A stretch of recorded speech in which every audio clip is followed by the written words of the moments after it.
background noise. Thank you. All right. Well, first of all, welcome everyone. Thanks for participating in our Zoom meeting for March.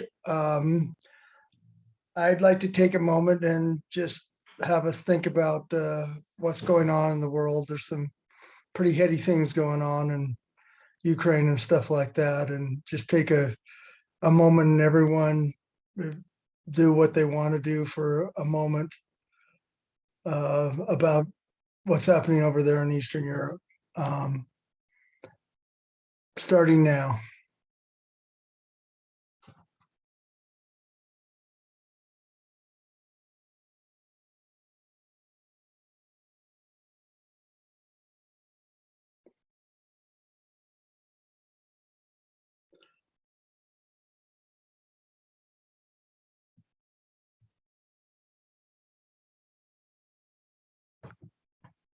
All right, thank you guys. I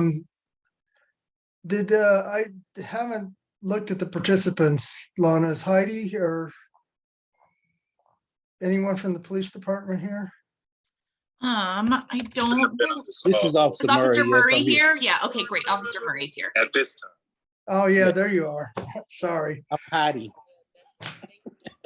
Floor's all yours.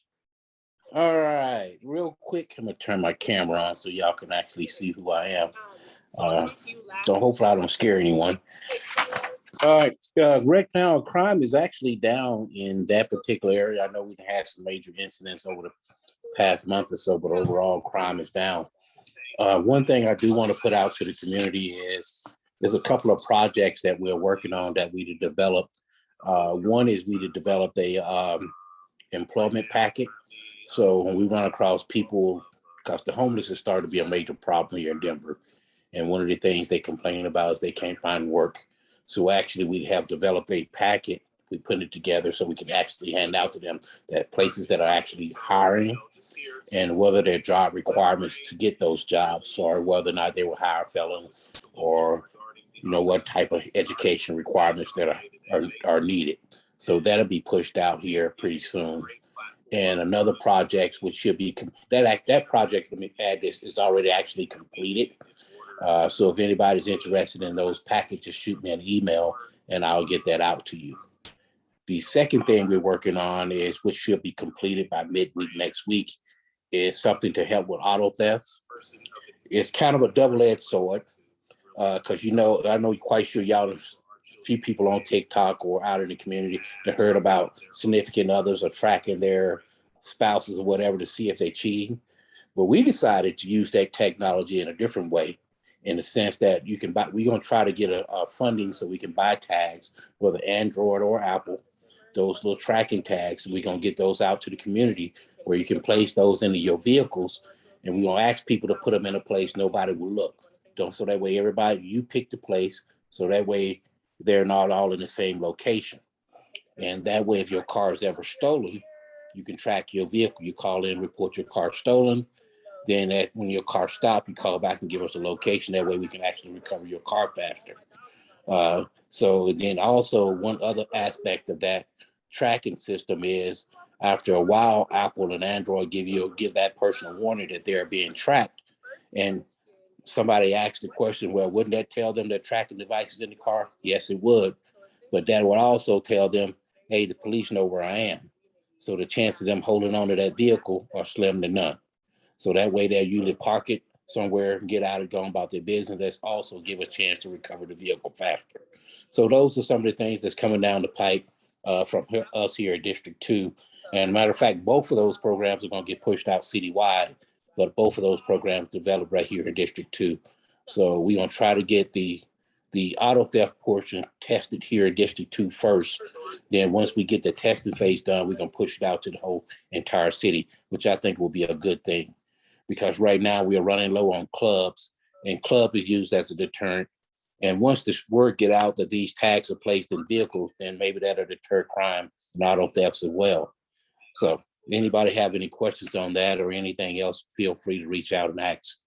That's all I have for now. Thank you, Officer Murray. Does anyone have any questions? Yeah, can you post the information that we need to get the job packets? I think that's a great idea. I will put my email and my desk phone in my in this chat. Shoot me an email. I will be back to work Monday, and I will start shooting out those emails with that attached to it, as to everyone that requested. Thank you.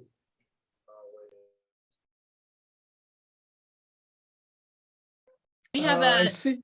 question in the chat. Go ahead, Shane. I think we're going Now, to say the you same go thing. ahead, Lana. The question is, what's going on with catalytic converter thefts in Park Hill? Actually, that is one of the things that we're looking at as far as the chips are concerned, because the catalytic converters, to be honest with you, we are still trying to find an answer to that. Because we're working with the junkyards, we put it out, so we're trying to make it harder for them to buy them. We're looking at paint as far as getting them, paint them with a permanent paint to get them etched with serial numbers. There's a couple of things we're looking at, but right now we haven't come up with a permanent solution. That has been an ongoing problem, as you know, throughout the country, and we are struggling trying to find an answer to that. But we'll continue to trying to work on that. Okay, any other questions for Officer Murray?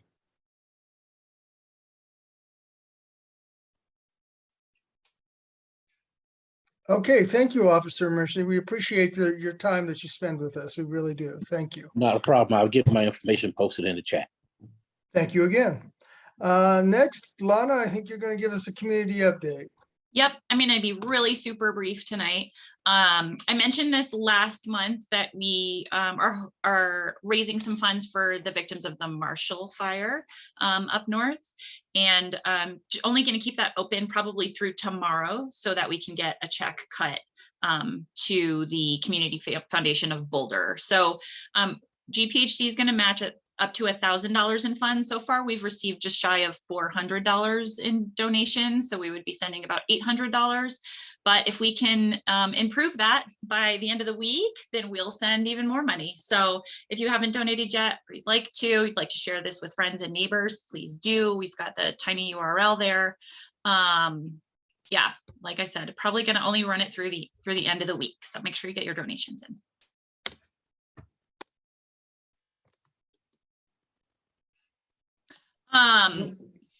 Our emergency food pantry is of course still open.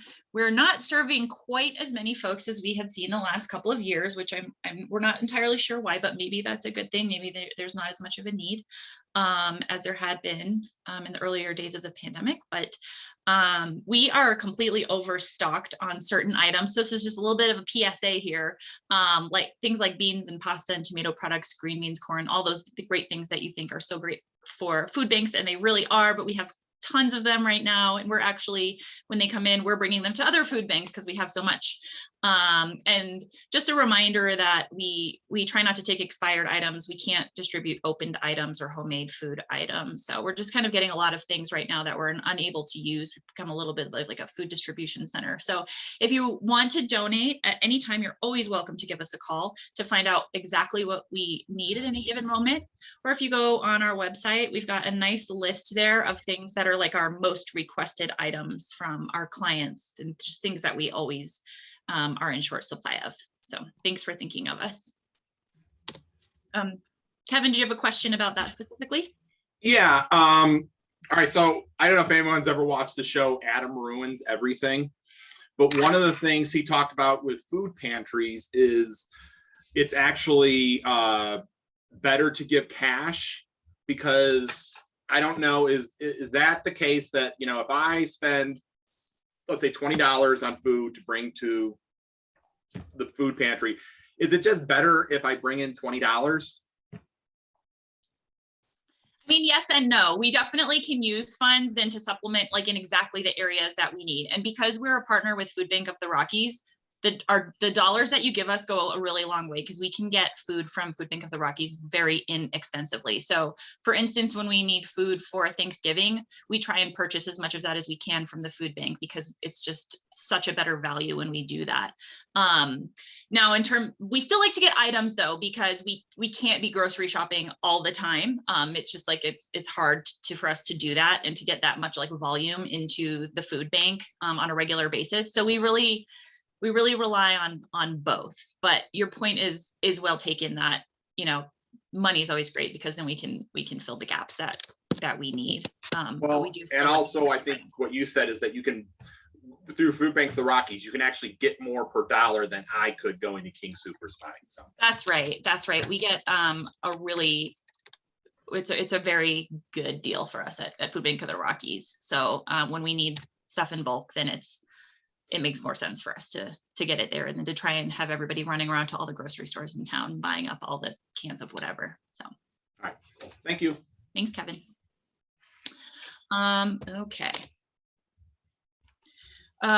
Just one notice I think that I have tonight from the city, and there's a Quebec Street Pedestrian and Mobility Improvements Project.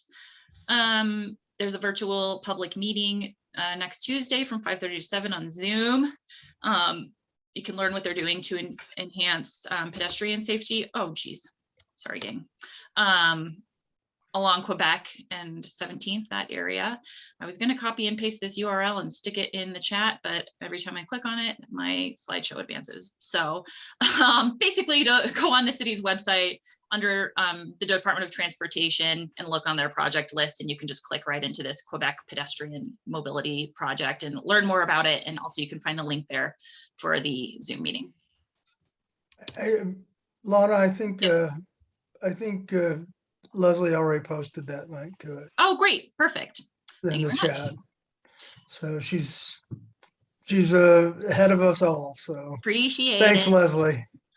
If you wouldn't mind, can I just say something for a moment? Because a lot of us in the Far East, sorry, I have a husky. On the Far East part of Park Hill, we've been advocating for these sidewalk upgrades for literally decades, and they're finally coming. So at the risk of getting verklempt here, again, sorry about the husky, this is a huge deal for those of us who live near the Johnson Wales campus to get this pedestrian safety improvements added to this corridor. So thank you for putting this on. I put in the chat the link, and I would love anyone to join us on Tuesday, March 8th to talk more about these sidewalk upgrades, because it's kind of a big deal. So thank you, guys. Thanks, Leslie. Thanks, Leslie. That's really all I've got tonight. I told you I was going to be That's all you brief, got? and I am. Yeah, I don't have much to talk about. So All right. Well, I'll take us back we'll- to the agenda. We're going to the Kearney Cremeria Neighborhood Parkway with Riley. Is it Lamai or Lamay? Let me, yep. Me. All right, Hi, thanks. Riley. Okay, I'm going to stop. I'm I going to knew I stop should have sharing in looked it case up you want to before. screen share. No, you're totally fine. All right, so I'm going to share my screen, and good evening, everyone. Thank you so much for letting me join today. I'm just going to give a quick update on the Kearney Cremeria Neighborhood Bikeway project that we started last year, around this time, actually in the spring. We kicked off this project and started our community outreach process on a project that's a neighborhood bikeway on Kearney Cremeria Street that goes from Smith Road all the way down to Virginia Street. So I'm just going to give a quick update on that, and then also discuss a meeting that is coming up on March 24th. So again, this is a project that is a neighborhood bikeway, and I'll explain a little bit more about what a neighborhood bikeway is in just a moment. But it's a really long corridor that connects to a lot of different other bike-friendly streets in the neighborhood, and is a project that's funded by the Elevate Denver Bond program that was passed in 2017. So just as a quick reminder about what a neighborhood bikeway is it's actually a series of improvements that are made primarily at the intersection to really make it more safer for everyone, whether you're riding a bike or walking or even driving. And so these are improvements made to help make the street feel safer and comfortable for everyone that uses it. So it's different from a bike lane like what you would see on Montview, for example, in that it isn't a dedicated space. These are intended to be improvements that are made on local streets, residential streets, where we might do some things to slow down vehicle speeds, discourage non-local traffic, and just make it easier for someone riding a bike to navigate. And so again, the types of improvements are really aimed at traffic calming, signage, navigation, and just slowing down speeds. And so really what they're designed to do is to prioritize pedestrians and bicycles, increase the visibility for everybody, whether you're driving, walking, or riding a bike, just to make everyone that uses the roadway more visible. And they're designed to be shared streets. So again, really encouraging, they're designed to make everybody be seen, but also to encourage sharing the road or sharing the corridor. A question that frequently comes up with neighborhood bikeways is what happens to parking along the corridor. In these types of projects, because they're shared spaces, they generally will maintain the parking throughout the corridor. So I just wanted to emphasize that point real quick. So on the screen here, these show an example of some of the different types of improvements that were proposed. And so we went to the community quite a while ago. It was actually back, we had a meeting in March and then another meeting in May, where we presented a design and then we presented an updated design. And so we are still continuing to make progress on that work. And we're actually going to go back out a little bit later to the community to present the next phase of the design. So that'll happen a little bit later this spring. But you can see on the map some of the different types of improvements that are proposed. And it's together these things that will make the street feel a little bit more safe and more comfortable to ride a bike, but are also collectively designed to slow down speeds and discourage non-local vehicle traffic. So one of the areas that we heard a lot of feedback on was the portion of the street that's around Colfax and Crameria. So particularly between 17th Avenue Parkway and Colfax. What we heard a lot when we did community outreach was that this particular section feels like there's a lot of vehicle traffic, doesn't really feel like a neighborhood or residential street, and that the community would like to see improvements both to crossing the street and would like to see slower traffic. And so that's what we've taken a look at. How can we make some improvements in this location? And this part of the corridor is a little bit tricky because the amount of vehicles on this section are pretty high. They're a little bit higher than what we would normally consider for as a local or residential street.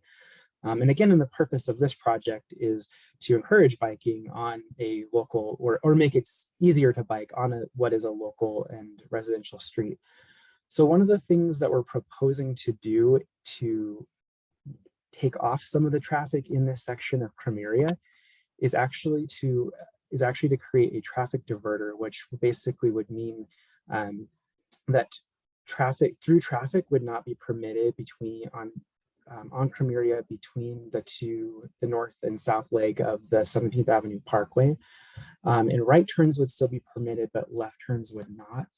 And why this idea is proposed is that it would actually cut down some of the traffic a little bit and make this into more of a, feel more like a local residential street that feels comfortable to bike and walk on. We do understand, of course, that for some people in the neighborhood may be really excited about this idea, and some people may be a little bit nervous about this idea. And so at this point, it is just something that is proposed, and we do want to have a conversation with the community about it to get their feedback. And so we will be having a meeting on March 24th that's just to talk about this section of the corridor and get feedback about this idea. And so I'll include some information about that in the chat in just a little bit. But again, the reason why we're looking at this as an option is just because as we're trying to improve the street for everybody that uses it, make it more friendly to bike and walk on, trying to slow down traffic. In this particular section, the volumes are a little bit higher than what we like to see for that type of street. And so what this would do, again, is really encourage only local traffic, but then still allow through movement for bikes and pedestrians and make it more comfortable as well. So wanted to just quickly announce that meeting. I'll drop the flyer for that in the chat. It's a PDF, so I'll drop that in the chat.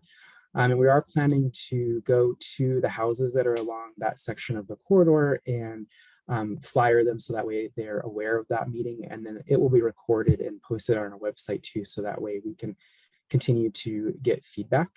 So as soon as I'm done presenting, then I'll drop that the flyer for that in the chat, or that can also be accessed by using this Zoom link right here. That's like a quick link to the Zoom meeting. So really quickly, just in terms of where we're at in the schedule, like I mentioned, this project kicked off last March, and we've gotten a lot of community feedback that's helped to inform the design. And then later, when we go back in the March meeting, we're just talking about that section of the corridor, trying to get people's feedback about, or the neighborhood's feedback about the idea of the diverter. And then sometime after that meeting, we'll be going back out to the broader community to present a larger update to the design. So are there any, I know I blasted through that really quickly, but are there any questions for me just kind of about that meeting or about the overall project or about what's being considered?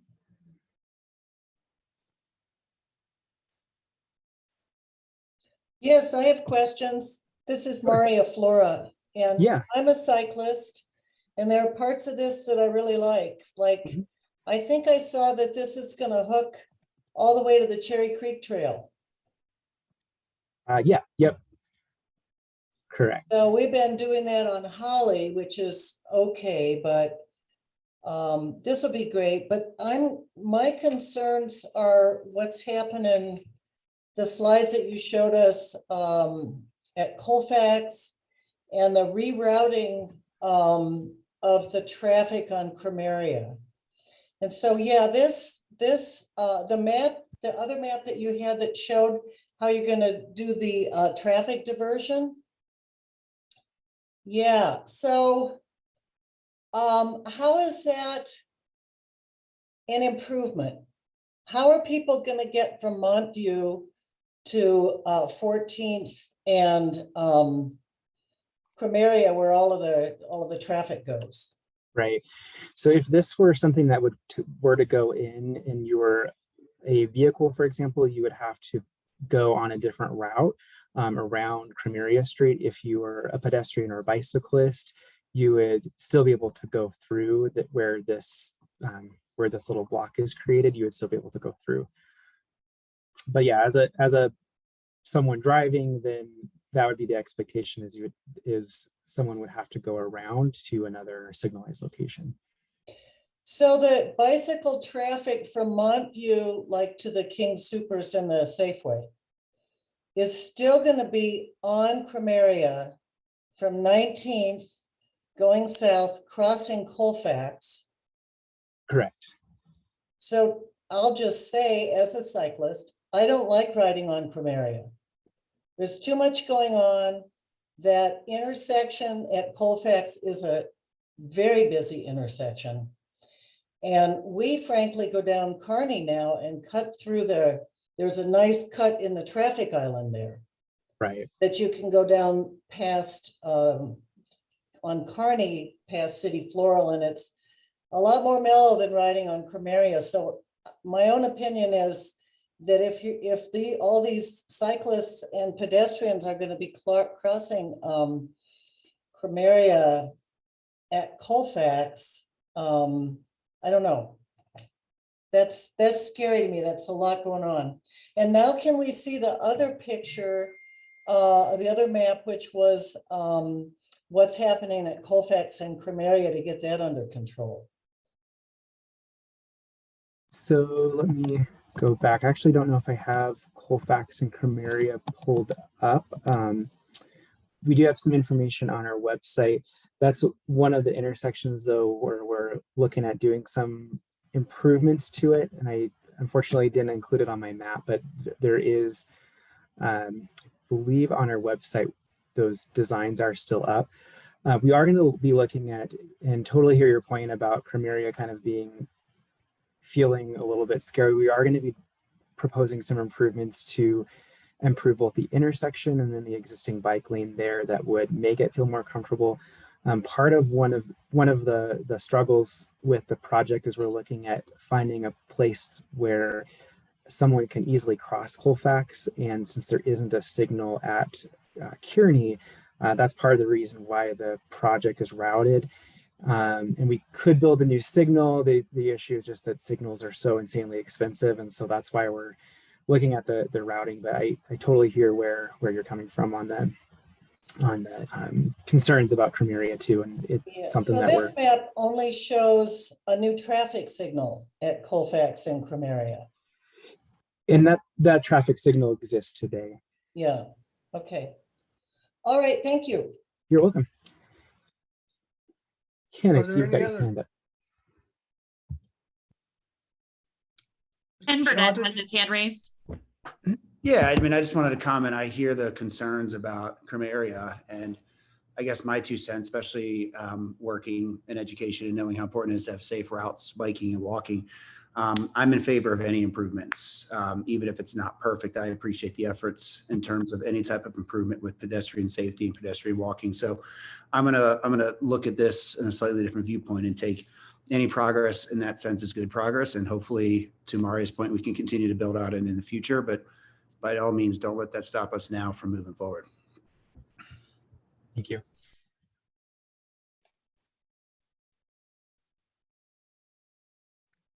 Shanta, do you want me just to read your comment, or do you just want to leave it in the chat?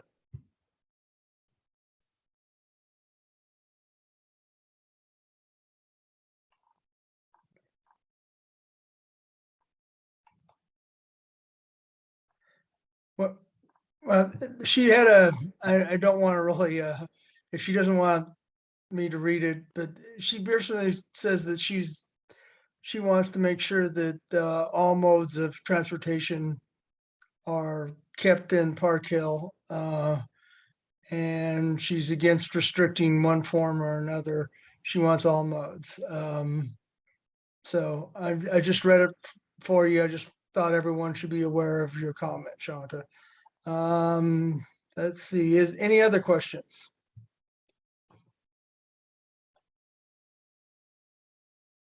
Okay, Riley, thank you for that presentation. No problem. And again, I'll put the meeting flyer in the chat, and thanks so much for having me tonight. Thank you.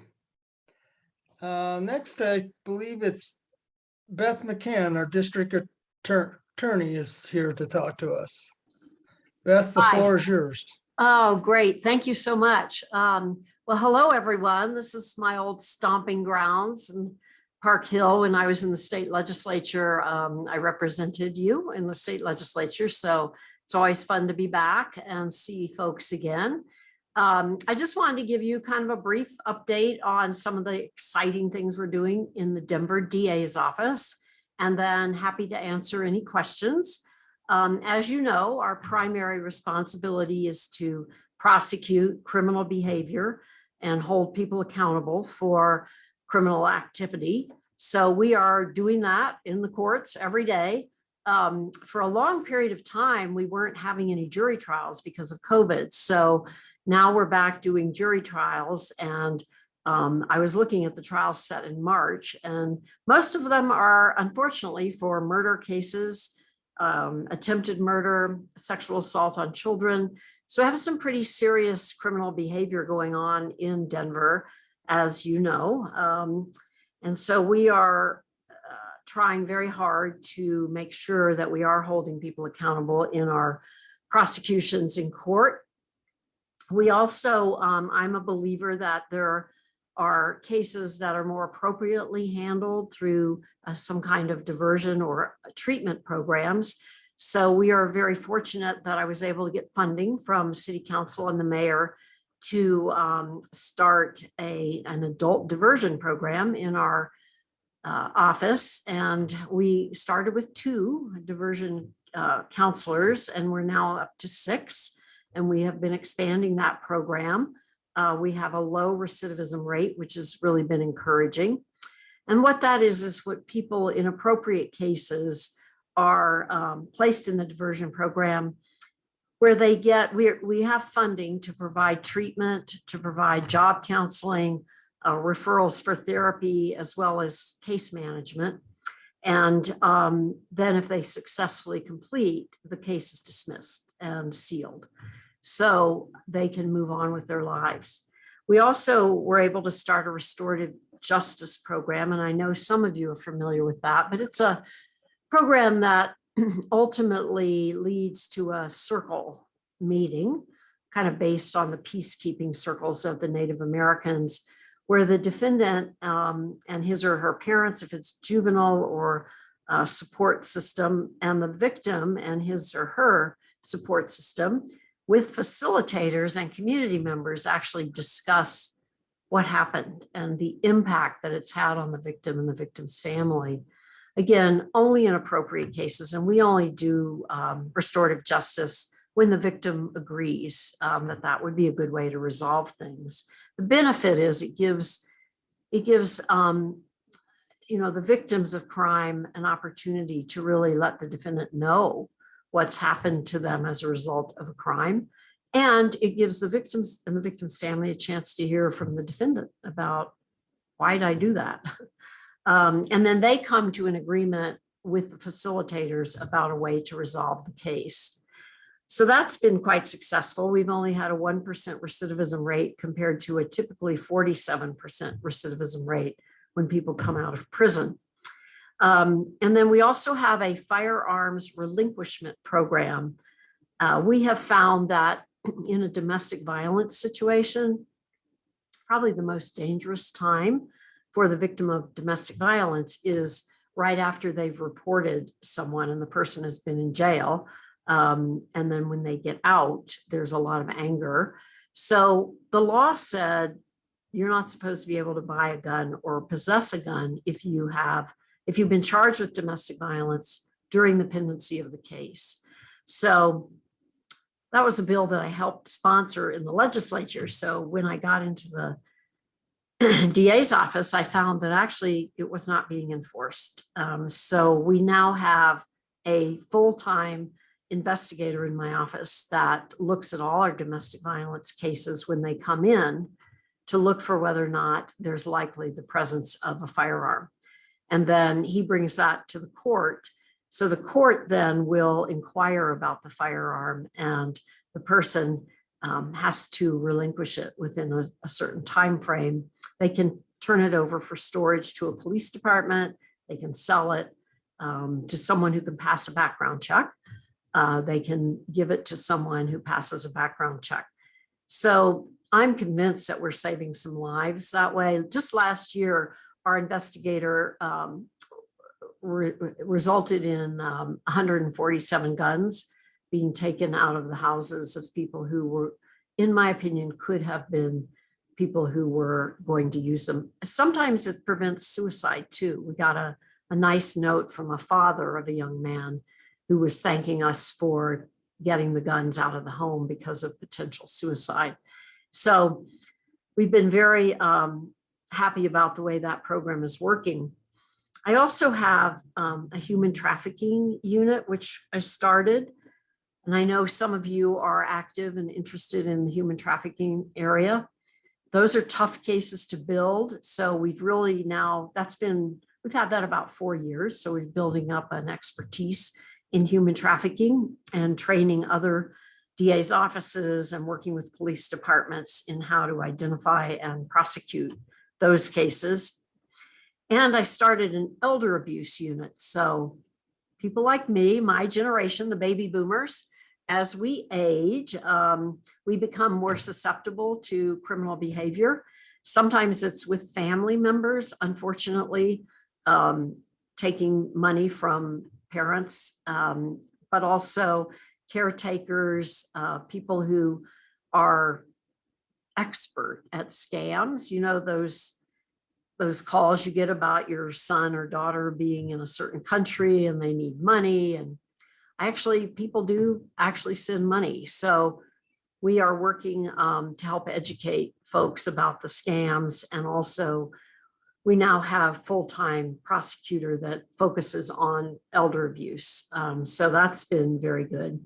And then we have our regular units. We have a domestic violence, family violence unit, an economic crimes unit that focuses on white collar crime. And then we have our crime strategies unit that focuses on some of the gang activity and trying to identify and prosecute sort of higher ups in gang activity. And we have our juvenile unit. Our juvenile unit, I think, is one of the most important units we have, because that's when we actually have a chance of making a difference in someone's life and helping them find better ways to be productive. We started a handgun intervention program because, you may know this, but a lot of young people carry guns. And that's a pretty scary thought. So we're trying to identify and focus on those kids that are picked up with a gun, but they haven't used it yet.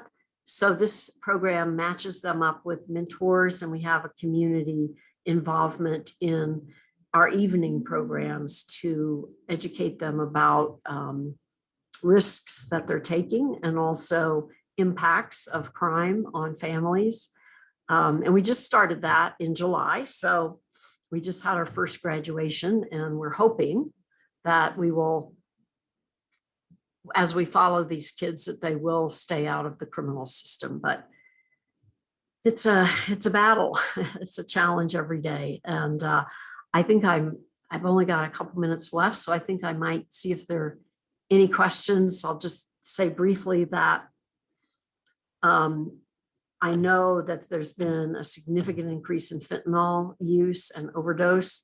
That's an area that we're really going to start focusing on and trying to focus on the people who are selling the fentanyl, because it is really becoming an epidemic in our great city. So we're going to be working with the police department to really crack down, if we can, on distributors of that kind of drug. So happy to take questions if anybody has any. Jackie, do you have a question? Yeah, I was just going to ask you, excuse me, DA McCann. Sorry, I've known Beth for years. So Yes, I was hi, gonna say Jackie. Beth, excuse me, DA McCann. You can call me Beth. All right, Beth, what is this program of training, working with kids who are found with guns, Mhm. but it's ones who haven't used it yet? Right. And what is it called? It's called the HIP program, Handgun Intervention Program. And the way it works is that when we have kids that are picked up with guns, they are assigned, well, they are screened. Like if they're repeat offenders, we might not take them, but typically people who haven't been involved in the criminal justice system to that point. And then it's basically a 6 to 8 week program. So we try to keep it short, and they meet in the evenings every week, and the parents are required to be involved. So they have presentations and discussions about various topics like their rights, but also what happens to victims. And they hear from like mothers of people who've lost children to gun violence. And we have community members who work with them and can be kind of mentors to them. So it's a new program. We're trying to see if we can help kids make better choices and not feel that they have to carry a gun. So we're hoping it's going to work out well.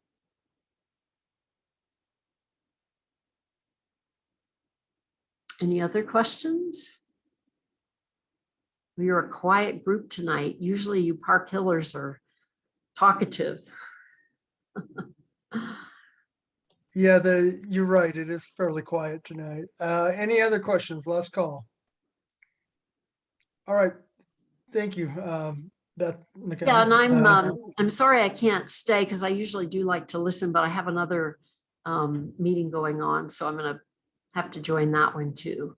That's quite all right. Thank you for coming and spending some time with us. We really Sure. appreciate it. Thank you for all the work that you do. It's important. Our neighborhood groups are really important. Well, thank you. All right. All right. Next on the agenda is something I put on the agenda, is city council redistricting. I'm really hoping that we can kind of come to some resolution and maybe pass something, because the time is running out to really, as a group, make a comment.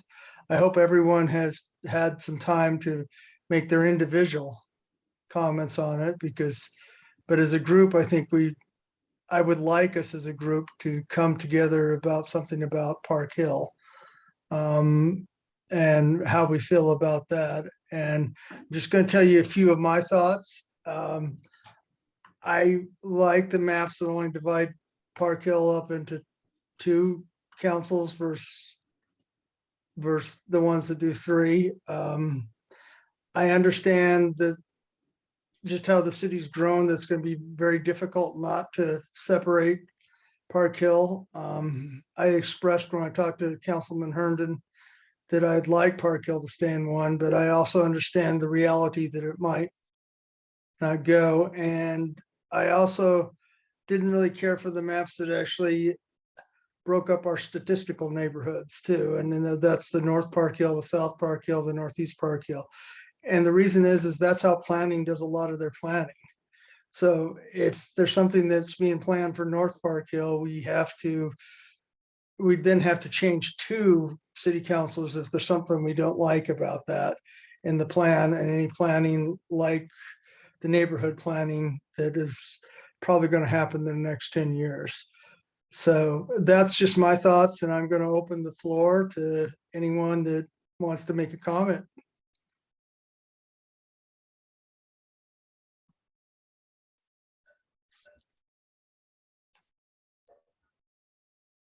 Shane, could I potentially? Oh, sorry. propose- Yeah, sure, Tracy. Yeah, could I propose a possible motion on the floor for suggested letter? Sure. Okay, so it would say we support maps B, C, or E, and we do not support council maps A, D, or F. The reasoning is that we believe that Park Hill neighborhood should be in one council district. We noted that none of the council-sponsored maps have Park Hill in one district. Considering the city's ongoing neighborhood planning initiative, we also feel that statistical neighborhoods, Northeast Park Hill, North Park Hill, and South Park Hill should be represented by one council person. We noted that none of the council sponsor maps meet our expectations as stated above. We feel strongly that Park Hill is not divided into more than 2 council districts. Therefore, we cannot support council sponsored maps A or F. Further, we cannot support council-sponsored map D because it divides both statistical neighborhoods of North and South Park Hill into 2 council districts. Although maps B, C, and E are far from perfect, they treat Park Hill most favorably, and we support those. Is that a motion? Or It do we- is. Okay, then I would second it. Okay, we have a second. Are there any comments? I want to make a comment. This is Leslie Twarogowski. One of the overarching fundamental hopes for this entire endeavor that the all city council agreed to was to keep neighborhoods together. And yet they all obliterated Park Hill. Yep. Agreed. And I think that that is a very important thing to remember, is that these maps all go against their own very fundamental hopes and what are we calling it? Principles.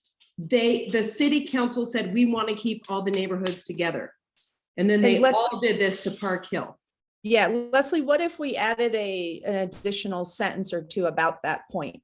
I would love to, because these maps go against their own intentions. Okay. Hello, may I interject? This is Bernadette. Certainly, Bernadette. Time and again, the response that we get from the city is that what we call Greater Park Hill to them is not one neighborhood. They say that the statistical neighborhoods are South Park Hill, North Park Hill, Northeast Park Hill, whatever. So, we can say that we're calling them out on their own or tactic or sort of goal. But I'm just saying that we'll get, we've gotten that response numerous times. Yeah, I don't expect them to change their tact. I don't expect them to Yeah. off. But I think it's really worth noting that this was one of their stated intentions.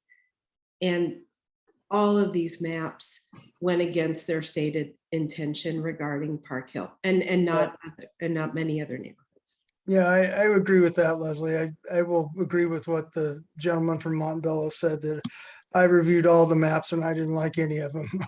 And I think we have to come to a position and support some of them, because if we don't say anything, we don't have any voice at all. But True I'm that. really not crazy about any of them. And that's, I think the best we can do is say, well, these are the ones that I like the most. And that's where we are. Jackie, do you have a question? Yeah, I would say then Tracy, I would almost say, based on Leslie's input, of course, I'm your seconder. So what I'm thinking is why don't can you come up with a intro to it? Like, we are known as the Greater Park Hill, and exactly what Bernadette said about, which is composed of South Park Hill, North Park Hill, and Northeast Park Hill. In other words, spell it out for them, what we're saying. Does this make sense? Right at the front side. And then the rest of it, I love the way you wrote it. It's just so well written. And so if you could just make that the intro, saying, but at the same time, what Shane just said about what we're doing is we're nuancing this. We still would like us to be together as one, but we understand that we might have to be broken up. These are our preferred ones. However, I mean, you could say it so much more succinctly than I just said it, but you know what I'm saying? So Tracy, Sure. Whatever you do, I will second it. I promise. Okay. Sandy, do you have your hand up? I do. Can you guys hear me? Barely. Oh, let me see. Is that any better? I'm hearing you better. Shout, we can hear you. Okay, I'm gonna shout so you guys can hear me. So, personally, I'm just gonna say quite honestly that I am actually in favor of map D. And I will say that I am more concerned about any of the maps that personally puts me in District 9 than I am about keeping Park Hill together. That's my selfishness, and it's because of my personal opinion and personal thoughts and personal wanting to be able to vote specifically in District 9, because that district and that particular city council person at this point in time is very significant to me, far more significant than any council person in District 8. But I will say, though, that I will support anything because I am a representative of Greater Park Hill. And so I will support what the board thinks, especially as an all, what is my position? I represent all of Park Hill. But I just wanted to say that on a personal level, I actually am very much so, and I wanted to be on record that I am very much so in support of any of the maps that puts me in District 9. So thank you. Sandy, you, Sandy. Sandy, it's Leslie, also at large.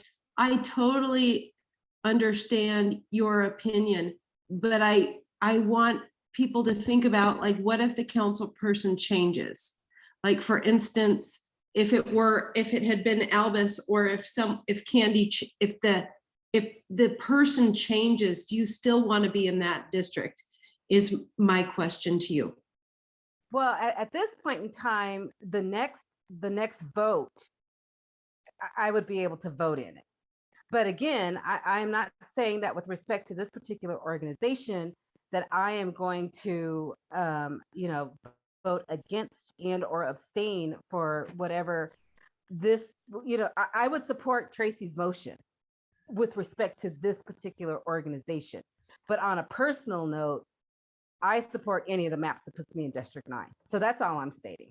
Fair enough. That's a totally valid opinion. And I think for those of us, especially in East Park Hill, who used to be in District 5, moving about these different districts has different, it has different impacts on different people. And so I don't want to underestimate that. And so as we go forward with this motion, I want to acknowledge Sandy's feelings and feelings of other people who, while they want to be in Greater Park Hill, may or may not be as married to the city council district as others. So thank you, Sandy, for being honest. Yeah, thank you, Sandy. And I just want to, I think Sandy's right in that everyone should express your own personal view. Maybe looking at a city as a whole may have a different idea than that. I'm just saying as a group, we're supposed to represent Park Hill and we should come to the consensus as Park Hill. And Nam, I believe your hand's up next. Yeah, thanks, Shane. I'll just echo Sandy, I think for different reasons, but I actually think, the D, well, there's a lot of people who don't like it, has a number of things that I find quite appealing. I think I articulated those in the last meeting. I think there's still a lot of disagreement around among the various neighborhood groups, but there is this notion that D would result in a district that has 3 neighborhoods currently at risk of displacement that are nest and host neighborhoods, and that would provide a particular focus in terms of the coming district council elections around this idea of really focusing on candidates who are going to center displacement for those people in those neighborhoods of North Park Hill, East Colfax, and Montbello. Understanding that there are people from those community groups that have said we don't want to be split in the same way that we are saying we don't want to be split. And specifically, I think, Shane, you or someone else referenced some folks from Montbello, I think, have particularly strong feelings about that. Again, Northeast Park Hill, at least with D, would not actually be getting split. So again, personally, that's also a consensus map, obviously, amongst council, right? There's a number of council supporting it, whereas many of the other maps, I think that Tracy has listed in her letter are supported by or put forward by one or, not as many council. So I think, again, not to say that we should be voting with council, but, it might be good to know the way the wind is blowing. And, again, I think priority for me is this idea of having the part of Park Hill that I represent, along with those other 2 neighborhoods that are at risk of displacement, being prioritized in a new district. And so personally, again, my support is for D. Yeah, don't forget that you're also in Central Park though, too. So any other questions or comments? Kevin? No. Oh, sorry. Sorry. I had my mic on accidentally. That's why I thought it was you, and then I realized it was just my bad. Let me see. Brenda has her hand up, Shane. Oh, sorry, Brenda. Thank you, Lana. Brenda, the floor is yours. Yeah, it's just a quick question. Tracy, could you just go over that? You don't have to read the whole resolution, but just the maps that you said we'd support. Oops, Brenda, I did put it in the thing, but B, C, or E. Siri. Oh, sorry. Okay, it just all right. Okay, thank you. You're welcome.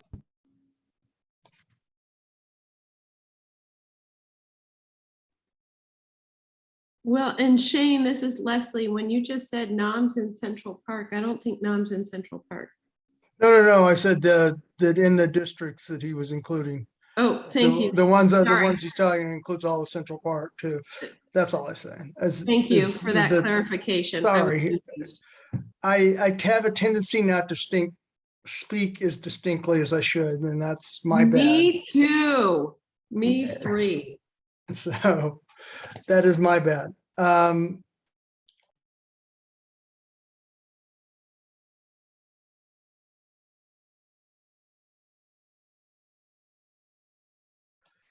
We have a quorum, right, Lana?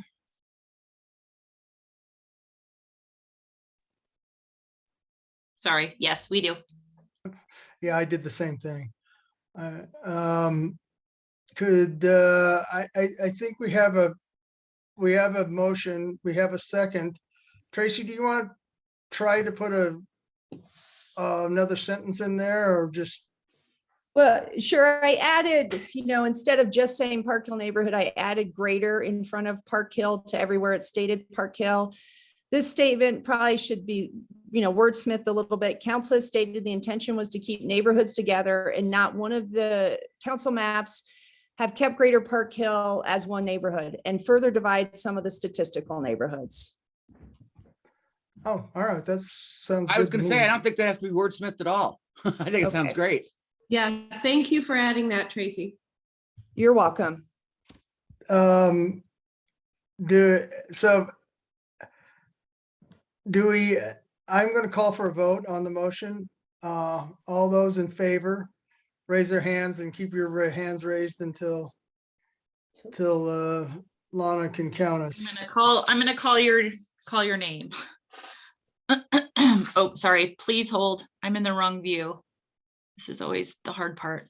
Okay, Jackie, Maria, Sandy, Bernadette, Louis, Kevin, Jim, Rick, Leslie, Tracy, Heather, Brenda, Melissa,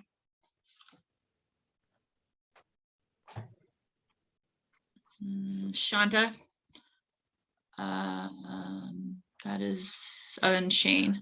Colette's on too. Colette, you're an I? I'm an I, yes. Okay. Okay, that is 1, 2, 3, 4, 5, 6, 7, 8, 9, 10, 11, 12, 13, 14, 15, 16 ayes.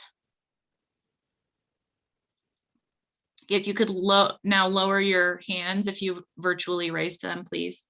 Yeah, and all those opposed, raise their hand.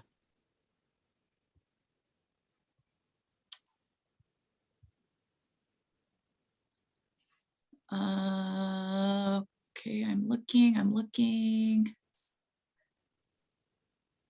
I don't see any, sorry, none opposed. I'm not seeing anyone else if you would like No, to. I don't see anyone else neither. But if you are opposed, now is the time to. Please speak now or hold your peace. Exactly. This is what I was trying to say. All right, I'm going to say any abstentions.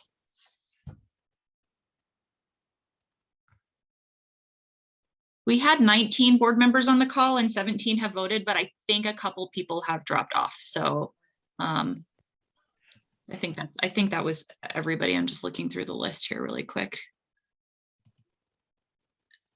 It does appear that I counted everybody that's currently here. So. All right, so the motion is passed. I will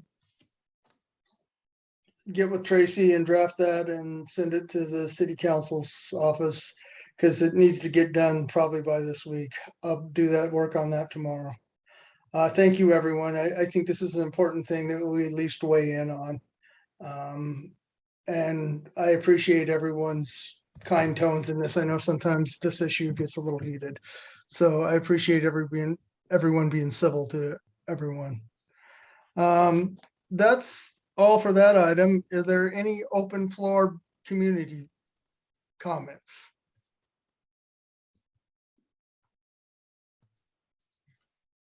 Oh, Leslie? I don't know if it's better to do that or actually. no, I just want to reiterate, I hope that people join us on Tuesday, March 8th, which is this Tuesday, to talk about sidewalks that are coming to our area of Quebec, Colfax, vaguely that intersection. This is something that those of us in this neighborhood have been advocating for literally decades. And it's finally coming to fruition, I say, with guarded heart and bated breath. I hope so. But supposedly construction will start in summer of 2023. So please come, please weigh in. No, this is not the widening of Quebec. That is off the table. That is not happening. What this is adding sidewalks, bus stops, intersection upgrades to Quebec. So don't shoot the messenger here. If you're mad, and I hope you're happy, please come to the meeting on Tuesday and give your input, because this has been a long time coming. So Where is it, Leslie? Where is the meeting? Virtual. It's virtual. It's online. So when you follow that link that I put in the chat, you can register. It's a Zoom meeting. I think, Nam, do you, well, I'm gonna go to Jackie first and then Maria. And then Nam, do you have your hand up? You did at one time. I did, but Leslie actually spoke to it. I was curious if this was the widening, but it sounds like they're just tabling the widening. There ain't no widening. Because I Ain't no thought you had widening. it up and then I looked and it was gone. I wanted to make sure. All right, Jackie, the floor's yours.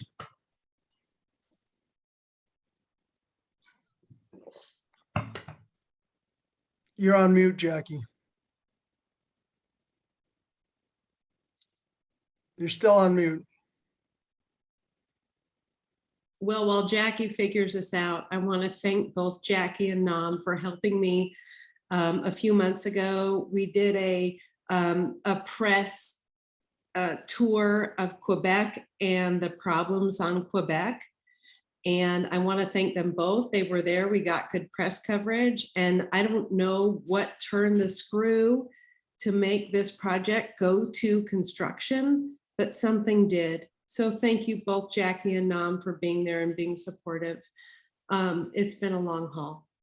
Yeah, thank you both. That's great. Maria, I'm gonna go to you. Yeah, oh, wait a second, Shane, I did actually have something totally different. It was just kind of, the other thing was to let everybody know that Amy and I, and Shane and I have had some conversations too, but I've been helping Amy with the snow shoveling, okay? The Park Hill snow shoveling thing. And it's interesting to kind of, I just wanted to tell people, as Park Hill the Beautiful coordinator, this has been exciting because I started kind of doing things and I made a couple suggestions. We've both I think we've been working on two ends of Park Hill, and it's been interesting to see people's response. I would literally say, if everybody would just pick up and shovel a ramp or two, we wouldn't have all these problems when it starts melting when we try to walk. Oh my gosh, my immediate area, they just rose to the occasion. I had people coming out and joining me and stuff happened. It was exciting. So I'm calling myself the Park Hill, I'm calling this the Park Hill Snow Patrol. But they're joining in and it was wonderfully community building. So I just want to tell everybody this is exciting. So Park Hill the Beautiful is moving ahead, and Amy's I'm so glad. I thank her. I don't think she's on this meeting, but I just thank her for coming up with that idea. It's so wonderful.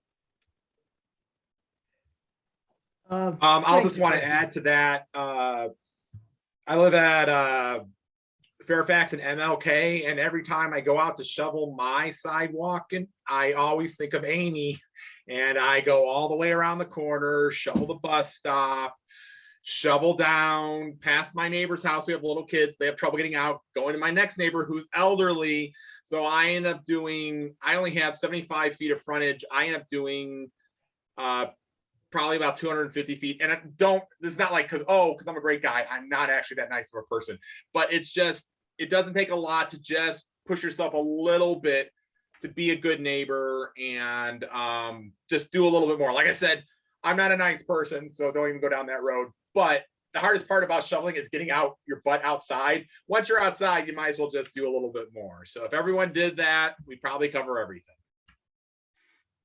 Thank you, Kevin. Maria, I think you've had your hand up. Yeah, I have. I just wanted to, I just put in a link in the chat to the registration for yet another meeting Tuesday, March 8th at 5:30. It's the next Community Planning and Development Steering Committee meeting regarding the Park Hill Golf Course. And on the agenda is going to be affordable housing, grocery store and retail and mobility. So it is a huge agenda. And there is a public comment at the end of the meeting. If you want to sign up, you have to sign up Monday morning, starting at 8 o'clock. So just wanted to let you all know that's happening as well. We're sort of having to do double duty. So hope you can attend at least one of those. And thank you so much. Hey, Maria, can I ask a question? As someone who barely reads the news of what's going on, what happened? Did SOS get their member taken off the board? Is that my understanding, that basically they've, I'm trying to be politically correct, they've gutted the people who are opposing it? Well, what happened was there have been several substitutions on that steering committee by Clayton United Neighborhood, and a couple of other substitutions have been made. So we thought we could just make a substitution because Sandy Robnett dropped out because she got a job, like a full-time permanent job, and just didn't want to feel she could do the steering committee anymore. We were denied, and I got a letter from Laura Aldretti and Happy Haynes saying basically they were going to exclude the open space voice because it didn't fit the visioning document that was the result of last year's steering committee process. And I could talk a lot about that visioning document and what it reflects and what it doesn't, but in any event, we were disinvited. And there is now, there's now an open space voice missing from that steering committee. So we're pretty sad about that. The city, I will say, in February at the steering committee meeting, unrolled a prospect, their own contractor, Dig, I think it's called Dig something, unrolled a plan for an 80-acre regional park, exclusive of the detention pond. So that needle seems to have moved a little bit on the Park Hill Golf Course. And I'd say that's good news, but there is still a pesky conservation easement on that land. And our own 2019 survey told us that 77% of the people in Greater Park Hill want that to remain 100% open space. So I'm still committed to that, and I hope y'all are too. We'll have plenty of opportunity to talk about this going forward because the city is going forward with a plan to develop a significant parcel of that land in spite of the vote on 301 and 302, and in spite of the only valid survey that's been done, which is the Greater Park Hill survey. So I'll get off my soapbox now, but that's what's going on. Please stay on your soapbox. That's where we like you. Jackie, you have a comment? Mine was simply, Maria, can you address, I got really confused. I don't know if everybody else did, reading this article about what the judge decided in relation to SOS, and he ruled basically against us, I want to say. Yes? The judge dismissed the lawsuit, and he dismissed the lawsuit on a basis that that the city pushed on. That wasn't a big surprise, which is that the individual taxpayers do not have standing to oppose what the city is doing in this planning process. The theory of the lawsuit was, Woody Garnsey, I think, is on this call, so he can give you the long version, but I'll give you my short version, and that is that the city was not basically doing its job as steward of this conservation easement by launching into a planning process that assumes development in the face of the conservation easement. Waste of taxpayer resources and just not being a good steward of the conservation easement. that was the basis for the lawsuit. It was dismissed on that basis. And there was also another grounds, something about the petition process that, I'm sorry, I just can't give you more detail on that. The petition process is another available remedy. And we've proved that because we did it last fall. So, yeah, and I don't know if there's any secret talks behind the curtain about an appeal or further lawsuits or whatever, but the lawsuit is dismissed as I speak.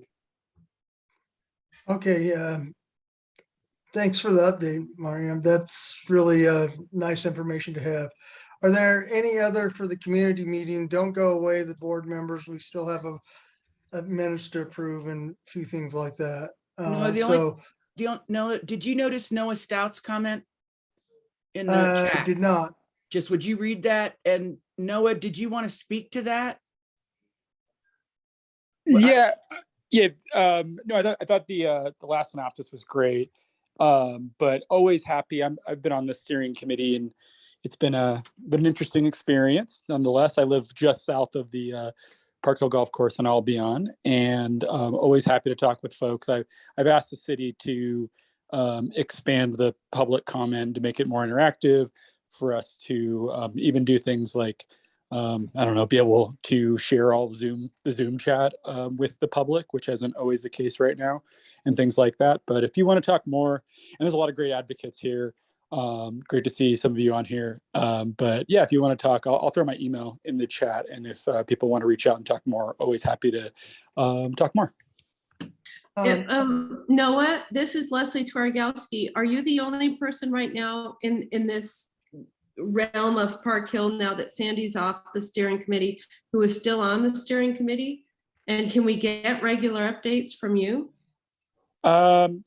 The second question, definitely, I'd be happy to do that. I'm a regular attendee, but I'm not a board member, so I just lurk in the meetings often. But happy to do that. I'm still on, Leslie. Yeah, I was going to say Shanta's still. Yeah. Oh, Shanta, thank you for. I'm still Thank on. you, my dear. I didn't. I'm still on, and Sorry, been having a lot of personal things going on lately, and I have not provided an update, but I do apologize for that. But yes, I'm still on. And like Maria said, and like Noah said, we're still advocating for 100% open space for the space. It's not an easy thing to do in that environment these days, because they've like everyone has said, they've basically shut that voice down pretty much. And so anytime that we, and I'm sorry for the background noise, try to voice our opinions in that way, we are seen as being, disruptive and, not being, cooperative and not going along with the prevailing vision. And so it just hasn't been a very easy process, and most of us are pretty exhausted at this point. I don't blame you, Shanta, and I'm sorry if I offended you by not remembering you were still on that committee. No, that's okay. My hope is that you or Noah or Sandy will document your feelings of what you just said about how you feel like your voice isn't heard, because what will happen is that Westside will go to a vote, and the city quietly behind the scenes with Westside will go to the ballot again. And I hope that your voices are heard at least then, if not now. And so thank you both, because I know that this is emotionally taxing and horrible on many levels. And so thank all of you, Sandy, Noah, Shanta, anyone who has been involved with these meetings. So that's all I have to say. Thank you. Yeah, Shane, could I just suggest, could yeah, we at least let put me say one thing. a line Yeah, item and then- of a report, having us them report back to us, somebody report back to us each time? Well, Shane, this is Colette. I'll just say to you guys, since, I'm on the both the YES and the SOS committees, as is Brenda, as is Maria. you can go to either one of those websites and get an update on what is going on. Right. The SOS.org. It's a lot for the people that are on the steering committee because we're all volunteers and we all have jobs to then create another avenue where we need to let people know what's going on. And to Leslie's point, trust me, we have voiced officially to city council, to the press, to anyone who will listen. We got coverage on 9 News that we got kicked off that committee. So I may not be as politically correct in talking about this, but trust me, it has been noted and worded many times about where we stand on that. And always just feel free to go to either yesopenspace.org or sosdenver.org, and you can get an update on what's going on. Thank you, Colette. And what I wanted to say is that Shanta is our Greater Park Hill representative on that steering committee. We took a vote and voted her as our rep. That's all I wanted to say on that. Is there any other business for the community meeting? Okay, the community meeting's ending, and we will now go to the board portion of the meeting. Do I have a motion?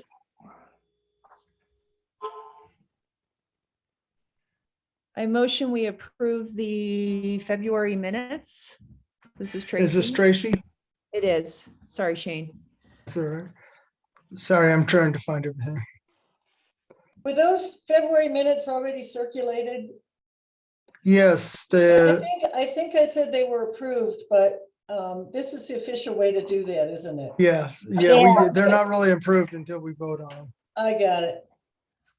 Aria, you're just really efficient. I try to answer my emails right away because, you know. So do I have a second? Second. About 2 of you said that. Who was it? Maria seconds. Okay. All right, we'll go with Maria. All those in favor of approving the minutes, raise your hand. Please keep them up. We have Maria, Bernadette, Jackie, Jim, Nam, Rick, Shane, Brenda, Tracy, Heather, Melissa, Kevin, Leslie, Lewis, Sandy. If I did not just call your name, then I did not catch your raised hand, so please speak up. It's 1, 2, 3, 4, 5, 6, 7, 8, 9, 10, 11, 12, 13, 14, 15, 16. That's 16 ayes. I think that's almost everyone. I think we only have one person that hasn't voted yet. Do I have any excuse me, do I have any no's?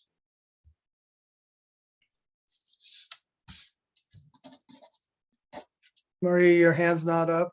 I'm taking it. No, it's not. I'm trying to get it down. I'm sorry. I'll take care of it. There we go. I don't see any nays. I don't see any neither. Might be an abstention. Is there any? Colette, you're the missing one. Okay.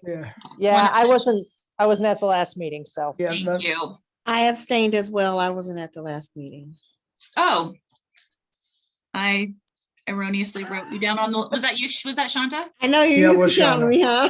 Okay, sorry. It's so complicated because as I'm looking at the little pictures on my screen, sometimes they move around as I'm counting. Yeah. And it's just terrible. So anyway.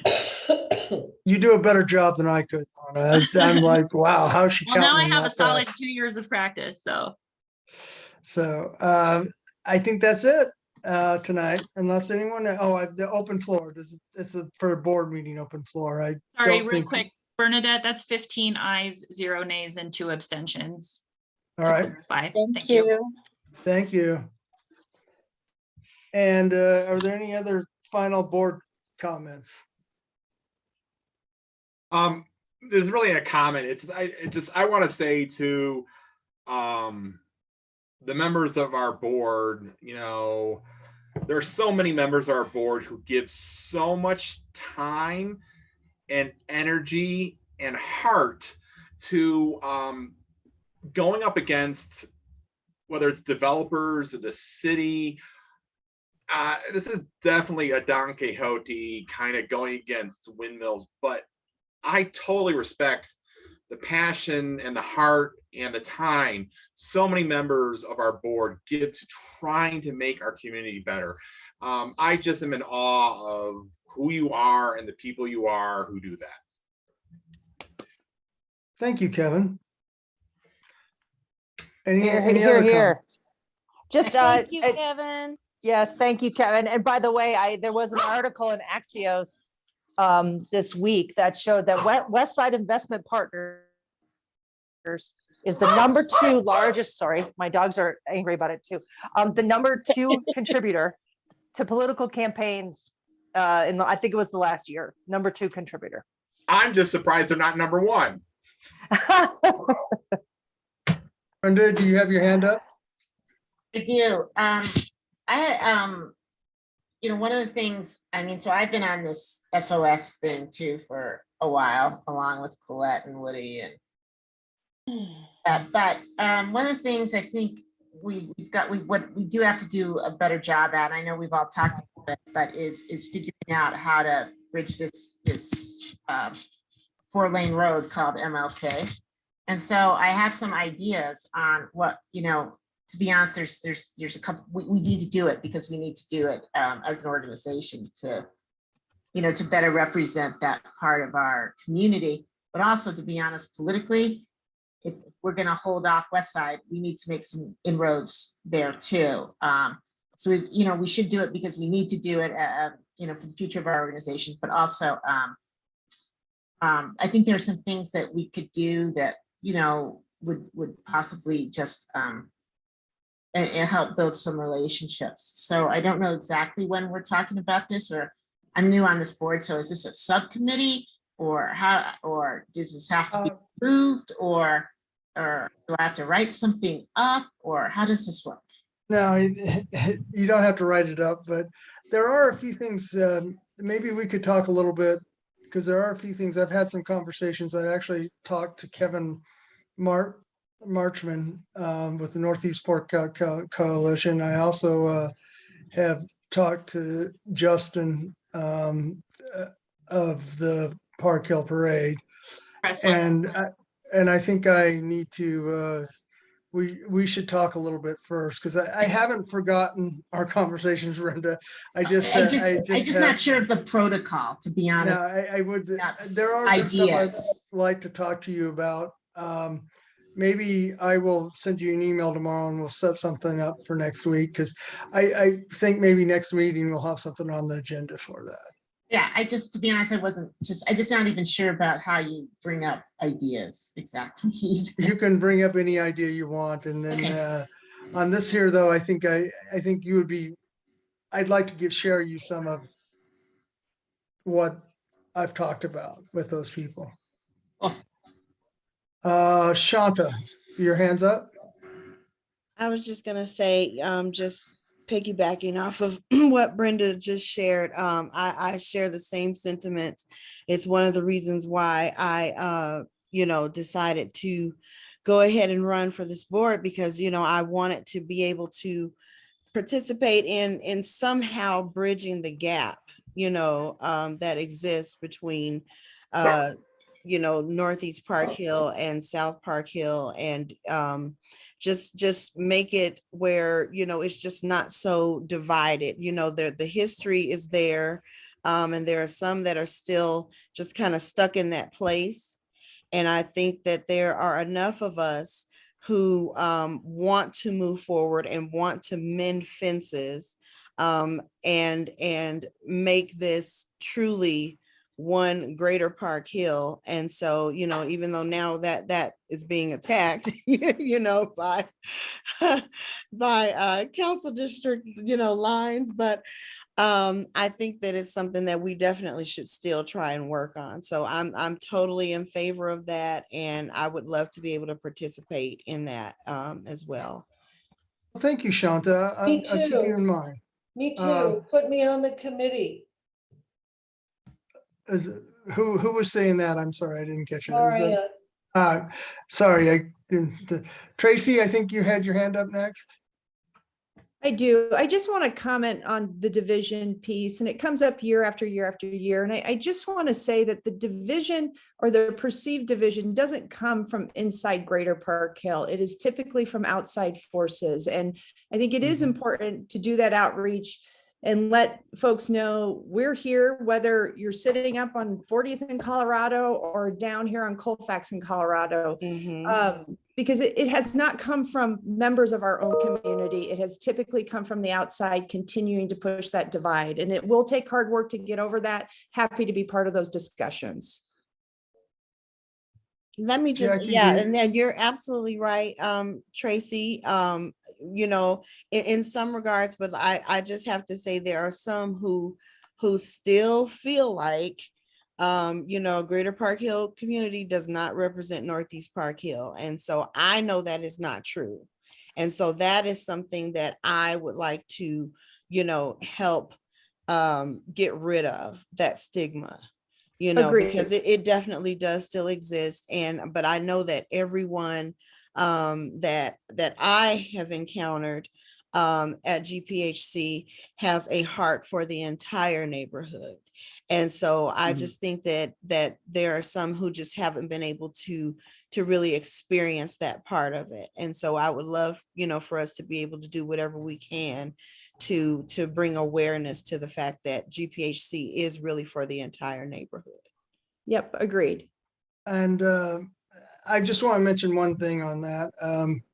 I am actually, Kevin Marchman asked me to come and talk at their next meeting in April, that I've accepted that offer. And I'm going to go to Northeast Park Hill Coalition and talk there. And I plan to send a reciprocal thing to have him come to talk to us on the month after that. The reason I'm not doing it in April is because I'm most likely not going to be able to attend the next April meeting of our meeting. I'll be at theirs, but theirs is a week after ours, but there's a good chance I'll be traveling that weekend. Jackie or Kevin, I don't know which one of you had the hands up. Jackie, you want to go first and then Kevin? Yeah, mine just real quick. It's funny. I just got a text from one of my people who's helping me work on the Park Hill the Beautiful. And he just said to me, he is concerned about the trash pickup that's not been happening on a timely basis. Street sweeping is starting in April.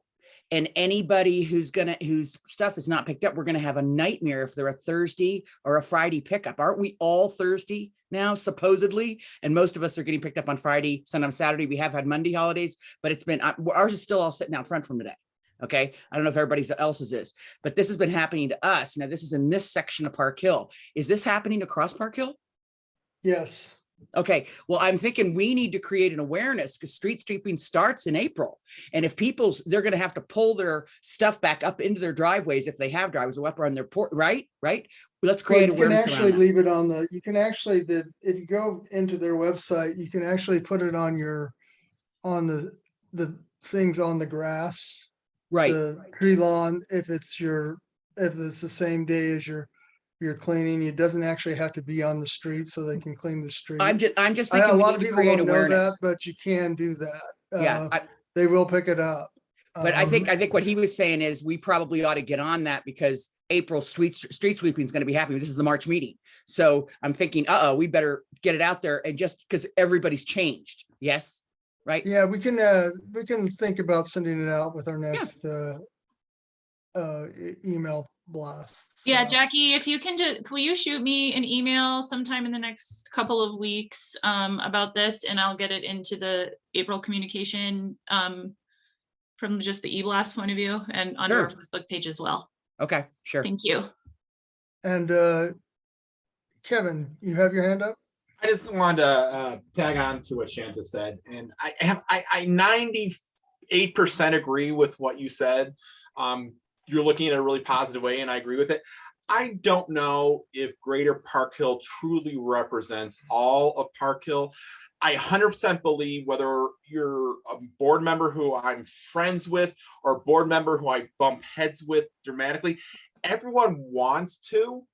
It's not, if we're not doing it, I 100% don't believe it's not because of desire. I just, once again, I wonder how effective we are at representing all Park Hill. So I'm not pointing a negative finger like, because we do this and this. I think we're missing something. Is all I have to say. I feel like everyone on the board so much wants to represent all of Park Hill, no matter race, economic status, how long you lived here, anything. We don't care. We want every member to be a member of the community and be represented. I don't always think we hit it, and it's not because of desire, want, anything positive. I think my disappointment with our board, and please don't be, I'm not being critical of the board. I'm disappointed with myself too. I represent Northeast Park, parts of Northeast Park Hill. I feel like we have trouble representing them the way that they should be presented. So I agree with what you're saying. I just think we're not as nearly as effective as I would wish we'd be. And I blame myself as much, if not more than anyone. Right. I hear you, Kevin. And that's why I said, I believe that everyone has a heart for, the entire neighborhood. But is there work to be done on all sides? Absolutely. But, I appreciate Brenda even raising it, because this is how it starts. You have to start somewhere. So I don't think anybody is just absolutely at fault. But like I said, I believe everyone's heart is in the right place. Agreed. Okay, Tracy, is your hand up again? Yes, it'll be my last comment. I promise tonight, gang. Woody brings up an excellent point of getting the Greater Park Hill news out to our blocks that are not covered. If you're not covering a block and you have time to do it, please volunteer, reach out, and let's get some blocks covered over there. Wasn't there an effort, maybe it was just a couple of different board members. I thought there was talk a few months back of an effort to do a SWAT team, sort of like, hey, let's get a bunch of board members together one day and go do some distribution in Northeast Park Hill or those areas where it's not heavily distributed. Who's in charge of block captains? I am Melissa Davis. Who is? Melissa? Melissa Davis, yeah. Okay. Oh, Yeah, Melissa. I'm Hi, happy- Melissa.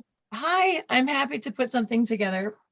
I mean, I'm certainly willing to volunteer. I already have a couple blocks in Northeast Park Hill I do. I'm happy to do a single extra day if we want to just try and get it to some new homes. I call it EWAP, exercise with a purpose. Yeah.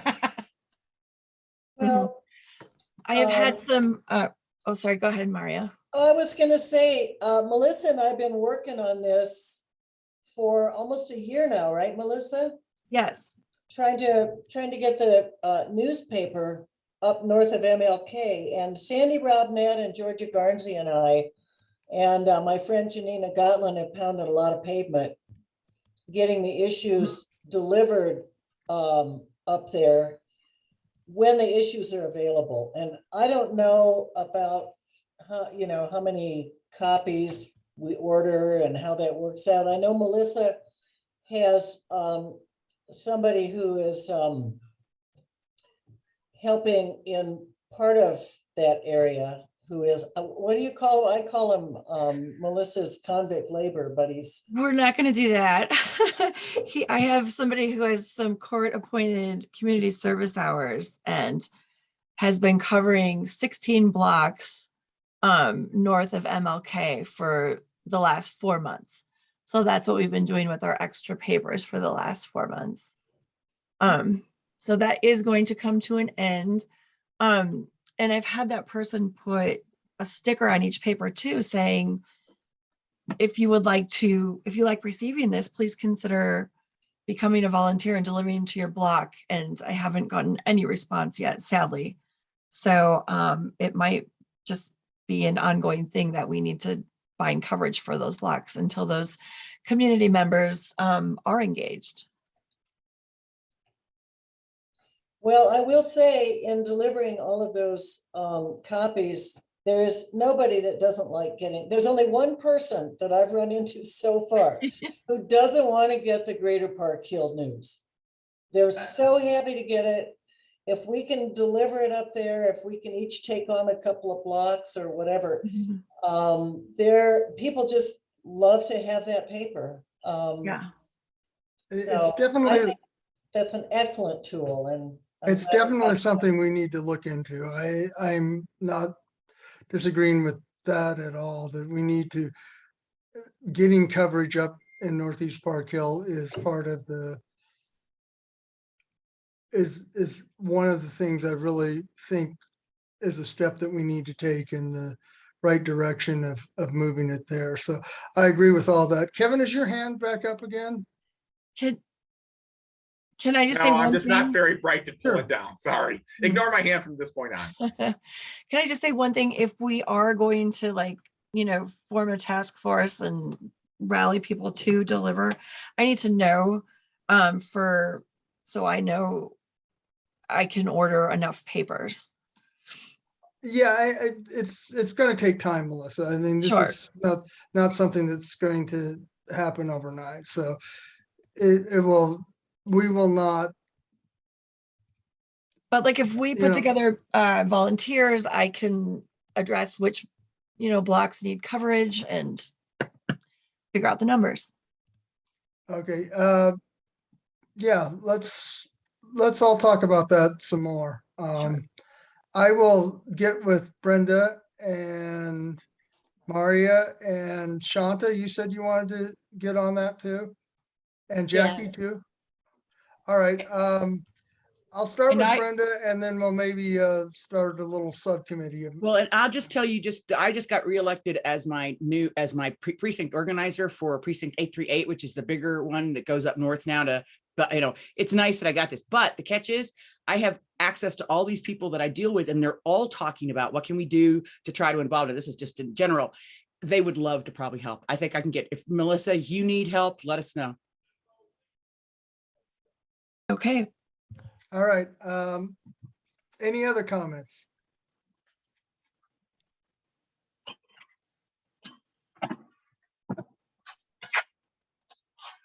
Okay, I'm gonna then call it a meeting then. It was a good meeting, guys. Thanks for your time. I appreciate everything that everyone does. I know you're all volunteers. I know it's not easy doing this, that we all have other things we could be doing. So thank you for your time. I really, truly appreciate it. Thanks. Bye. Thank you, Shane. Thank you, Shane. Great meeting.